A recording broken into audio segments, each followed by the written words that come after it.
अभी आपद का समय है, मैं पहले से बता रहा हूँ। अगले समय बड़ा बड़ा रोग आ रहा है, बीमारी आ रहा है। कितना समय बाकी है अगर हम मोटा मोटा लें? समय तो मैं बोलूंगा समय कुछ भी नहीं किसी का पास। और कुछ वो लोग बोलते हैं बिना जनेऊ के त्रिसंध्या नहीं कर सकते क्या? नहीं, ऐसा कुछ नहीं है, कोई शास्त्र में नहीं लिखा है। आसुरिक तत्व ने हमेशा ही धर्म के ऊपर आक्रमण किया है। अगले समय में कल के राम आ रहे हैं, उसका सूचना है।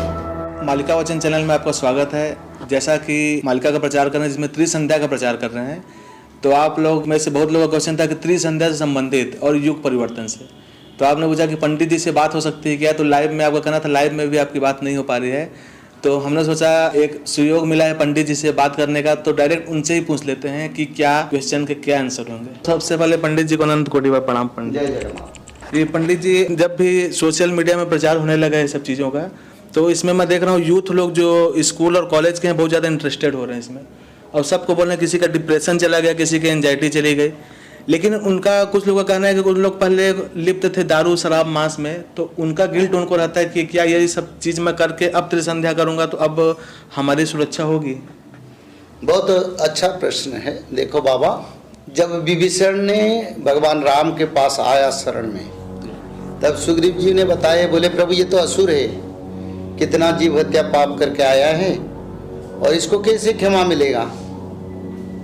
तो प्रभु ने बोले, कोटि विप्र बद्ध लागई जहूँ, आय शरण तजहि नहीं तहूँ, सन्मुख होई जीव आई जब ही, जन्म कोटि अघ नासहि तब ही। यानी कोटि विप्र, कोटि पाप करके, कोई कोटि अनंत पाप करके जब भगवान का शरण में कोई भी मानव आ जाता है ना, तब भगवान उसको क्षमा कर देते हैं, क्योंकि भगवान हमारा परमपिता है और बिगड़े हुए संतान को अच्छा करना और बिगड़े हुए संतान को सुरक्षा देना, शरण में देना उनका कार्य है।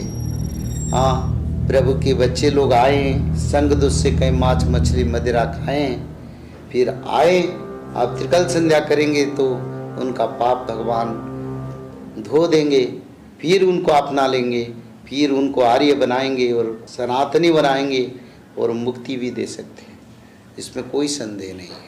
सबसे पहला यही डाउट था कि गिल्ट के साथ लोगों को जीना नहीं चाहिए। पंडित जी बता रहे हैं कि बताएं कि करोड़ों वध लगे विप्र वध, उसको भी मैं स्वीकार करता हूं। और दूसरा क्वेश्चन पंडित जी से यही था कि कई लोग बोलते हैं कि त्रिसंध्या अगर एक मनुष्य करेगा तो क्या सभी की रक्षा होगी? पंडित जी नहीं, देखो, हर प्राणी को अपना कर्म करना है।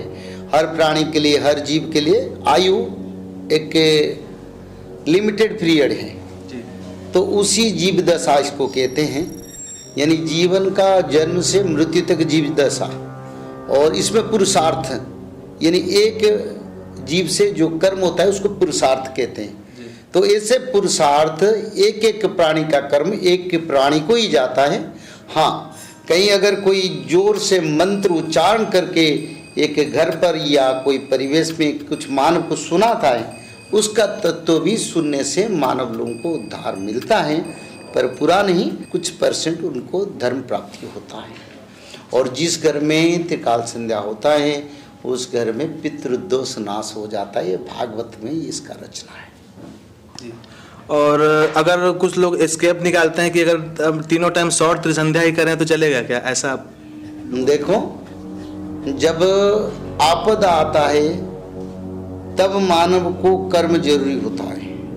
अभी आपद का समय है, मैं पहले से बता रहा हूँ। अगले समय बड़ा बड़ा रोग आ रहा है, बीमारी आ रहा है, और रोज रोड एक्सीडेंट में, ट्रेन एक्सीडेंट में और दुर्घटना में लोगों का मृत्यु भी होता है। सांप्रदायिकता, भेदभाव बढ़ता जाता है, और कई कारण नहीं, जो ट्रेडिशनल बीमारी था उससे कई नई बीमारी भी आ रहा है। एक महामारी जैसे कोरोना जैसा, जिसको एपिडेमिक कहते हैं, और बीमारी जो प्रारब्ध के साथ आ सकता है, जैसे heart, chest, brain, kidney, liver और कैंसर जैसे।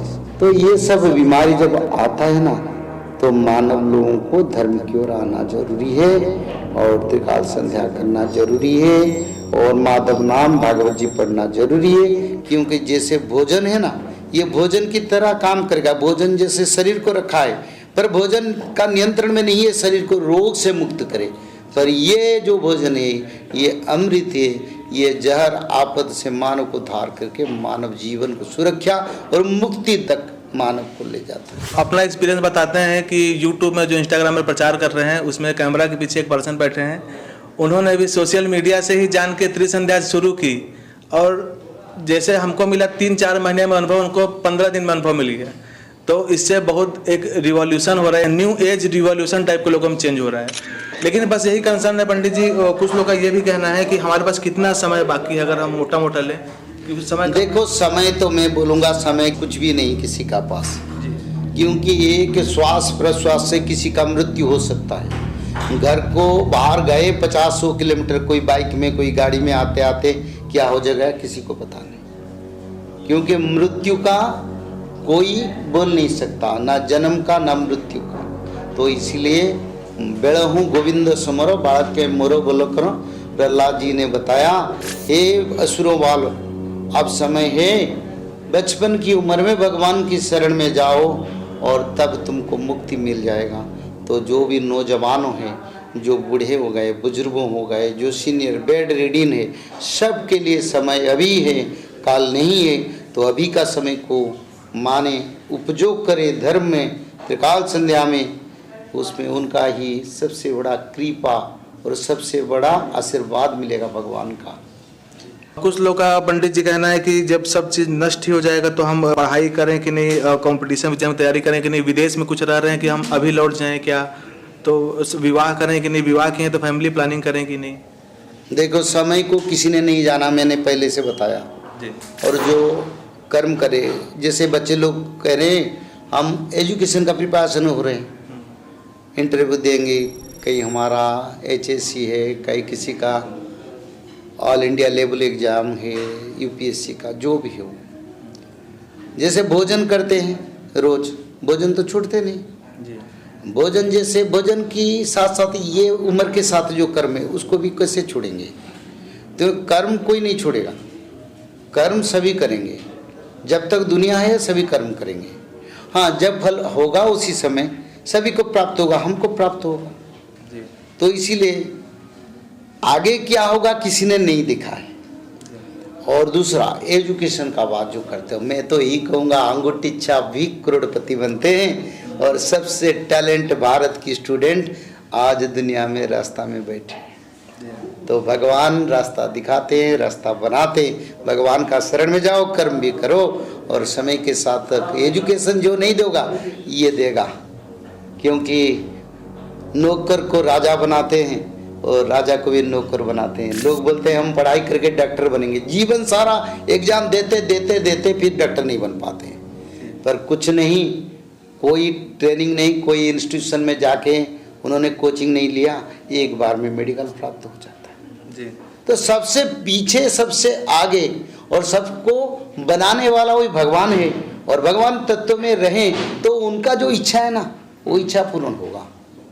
तो इसलिए समय को डिसीजन वो मत ले, समय का डिसीजन भगवान लेते हैं, मनुष्य अपना कर्म का डिसीजन रोज जैसे कर्म उसको करे। जी। शास्त्रों में भी कहा गया है कि मूकम करोति वाचालम पंगुम लंघते गिरिम यत कृपा तमहम वंदे परमानंद माधव, कि माधव की कृपा होगी तो जो पंगु होगा वो पहाड़ लांघेगा और जो मूक रहेगा वाचाल हो जाएगा। तो ये हमारा एक्सपीरियंस तो है ही, लेकिन वही यूथ जो हमसे पूछना चाह रहे थे, तो पंडित जी से डायरेक्ट हमने कुछ क्वेश्चन लिए। 2 क्वेश्चन लास्ट में लेंगे। जैसे श्रीमद् भागवत कथा का हमको स्वयं पाठ करना चाहिए, ना कि हमको सुनना चाहिए, कि ऐसा स्वयं पाठ करने का ही फल। जिसको जितना कैपेबिलिटी है, जो पढ़ पाते हैं वो पढ़े, जो पढ़ने की क्षमता नहीं वो सुने, जो सुनने की क्षमता नहीं है वो ऑडियो को रिकॉर्डिंग करके सुन सकते हैं। जो बुजुर्ग हों, जो बेड रीडिंग, जो पैरालाइज लोग हैं, उन लोगों को भी उनका पास रिकॉर्डिंग करके सुना, क्योंकि ये त्रिकाल संध्या और भागवत जी ये अमृत धारा है। मानव जीवन का एक लक्ष्य मैं तो कहता हूँ धर्म है, और धर्म को आचरण करने वाले को सभी प्राप्त हो जाता है। पर चुन चुन के जो आचरण करते हैं हमको ये मिलेगा ये मिलेगा, शायद उनको सब कुछ नहीं मिलता है, दुखी होकर जीवन को गुजारते हैं और अंत में चल जाते हैं, आशा रह जाता है, फिर कहाँ जन्म मिलेगा नहीं मिलेगा पता नहीं।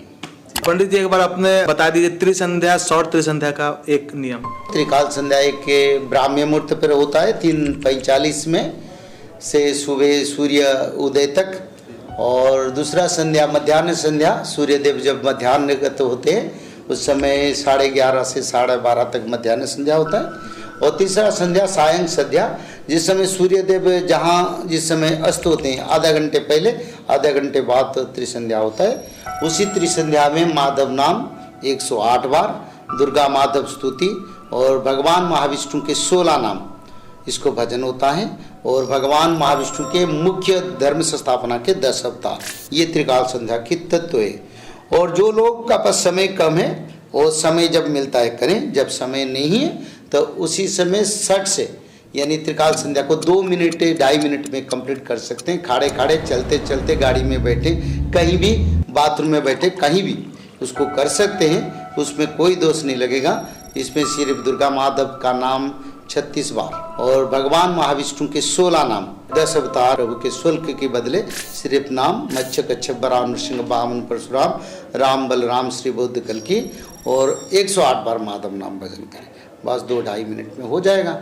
और जब समय मिलेगा जिस दिन, फिर उसे जैसे धारा का नियम के मुताबिक होता है उसी हिसाब से करना चाहिए, क्योंकि हमेशा शॉर्टकट लेना नहीं चाहिए। और त्रिकाल संधि का तत्व ही है, वही तीनों समय पर देवता लोक, ब्रह्मदेव, शंकर भगवान और सारे यक्ष गंधर्व ऋषि मुनियों सिद्ध संतों ने भगवान विष्णु के आराधना करते हैं, पर मनुष्य लोग को ज्ञान अज्ञान का बसते इसको जान नहीं पाया।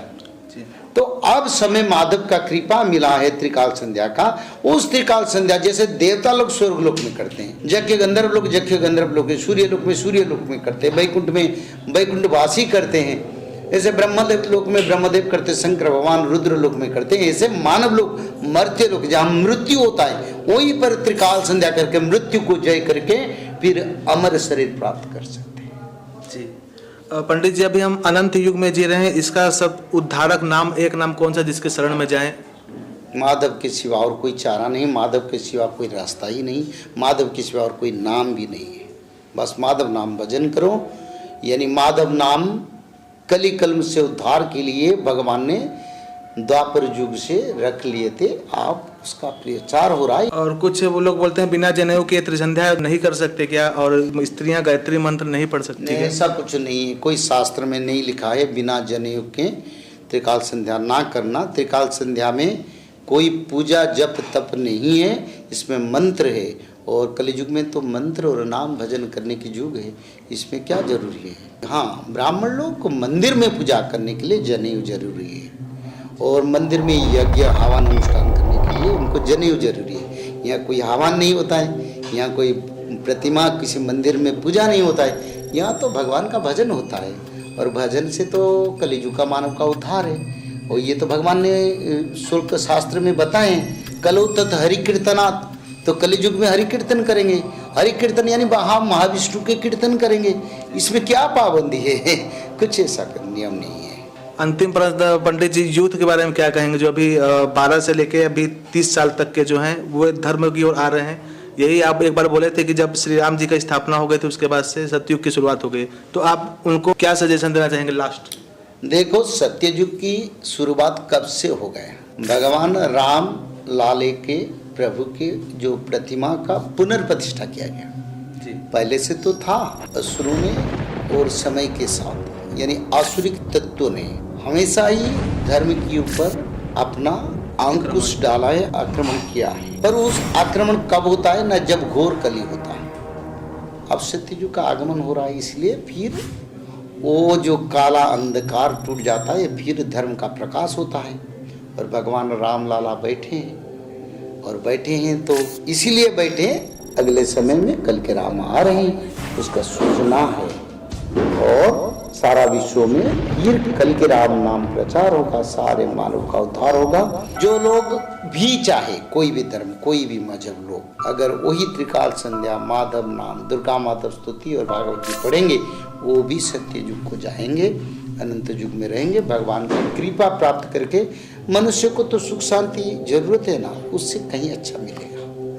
तो ये थे परम पूज्य पंडित काशीनाथ मिश्र जी। और जैसे कि यूथ हमको अपना एक्सपीरियंस बता रहे हैं कि उनके लाइफ में चेंजेस आ रहे हैं, और तो हमारा लास्ट यही वर्डिक्ट है कि आप त्रिसंध्या कीजिए, उसका अनुभव आपको स्वयं होगा बिना किसी तर्क वितर्क के। मालिका भी कहते हैं कि अनुभवे ज्ञान प्रकाश होइबा अनुभव कर मूढ़ भविष्य विचार तेणु की कही भी ज्ञानी नाहे थलकुल। पंडित जी इसका अर्थ बताइए। यानी जो त्रिकाल संध्या करेगा उनको अनुभव का अर्थ उनको एक्सपीरियंस मिलेगा। जी। ये मैंने किया त्रिकाल संध्या, मेरे को ये मिला है, किसका नौकरी नहीं हो रहा, वो त्रिकाल संध्या 1 महीना किया, नौकरी लग गया। किसी का घर में द्वंद्व है, झगड़ा है, काला जादू है, वो त्रिकाल संध्या किए, घर में शांति आ गया। जी। किसी की घर में बीमारी फैल रहा है, किसी मनुष्य को बड़े बड़े बीमारी है, कैंसर जैसे, त्रिकाल संध्या किया, वो कैंसर बीमारी गायब हो गया। और जब करे त्रिकाल संध्या तब तो गायब होगा, तब तो उद्धार होगा। तो इसलिए अच्युतानंद ने बोले देखो मैं शास्त्र में कितना बताऊंगा तेरे को, क्योंकि उनका जो परम शिष्य रामदास ने बार बार पूछे तुम गुरुदेव ऐसा बताओ ऐसा बताओ, बोले देखो बाबा सब भूल जाओ, बस अगर भगवान कोई है, माधव अगर सत्य है तो माधव नाम भजन करके देखो वो सत्य की असत्य है, और तुम्हारा अनुभूति यानी तुम्हारी जो एक्सपीरियंस तुमको बता देगा। और मैं जितना बताऊं, जैसे मीडिया के माध्यम में, यूट्यूब के माध्यम में जितने बार हम बताए, इसमें क्या फल मिलेगा? जब तक वो खुद करके उसका अमल ना करे तब तक कैसे समझे मैं गेहूं अमल किया या धान अमल किया या सरसों का अमल किया। तो इसलिए जो अमल होता है वो अनुभव से, और भक्ति अनुभव देता है, और अनुभव ही भगवत प्राप्ति करवाता है। तो इसीलिए कहले ज्ञान मार्ग में मत जाओ, ज्ञाने नहीं थड़क उड़ो, यानी ज्ञान मार्ग में कोई रास्ता नहीं, कोई किनारा नहीं, जितने जाओगे उतना भटकोगे। तो उसको छोड़ के सिर्फ शरण में जाओ, नाम भजन करो, वही त्रिकाल संध्या है। बहुत सटीक, बहुत सार गर्भित और बहुत ही कम समय में पंडित जी ने सारे डाउट दूर कर दिए जो मुझे भी डाउट थे, और कुछ मेरा भी ऐसा ही कहना था, लेकिन मैंने सोचा पंडित जी से डायरेक्ट आपको बता दूं। तो इस अनंत युग की पावन बेला में इतना सुयोग मिलना बहुत ही दुर्लभ था। पंडित जी ने अपना समय निकाला जबकि कथा कर रहे हैं बैक टू बैक। इसके बाद भी कोई क्वेश्चन तो कमेंट में आप कीजिए। कल की अवतार ऑफिशियल चैनल है यूट्यूब में, वहाँ जाइए, वहाँ नीचे दिए गए नंबर पे कांटेक्ट कर सकते हैं, वहाँ से त्रिसंध्या कर सकते हैं। बिना किसी व्यर्थ के कुतर्कों में फंसे आप त्रिसंध्या शुरू कीजिए, अपने अनुभव हमें बताइए। नमस्कार। जय जगन्नाथ।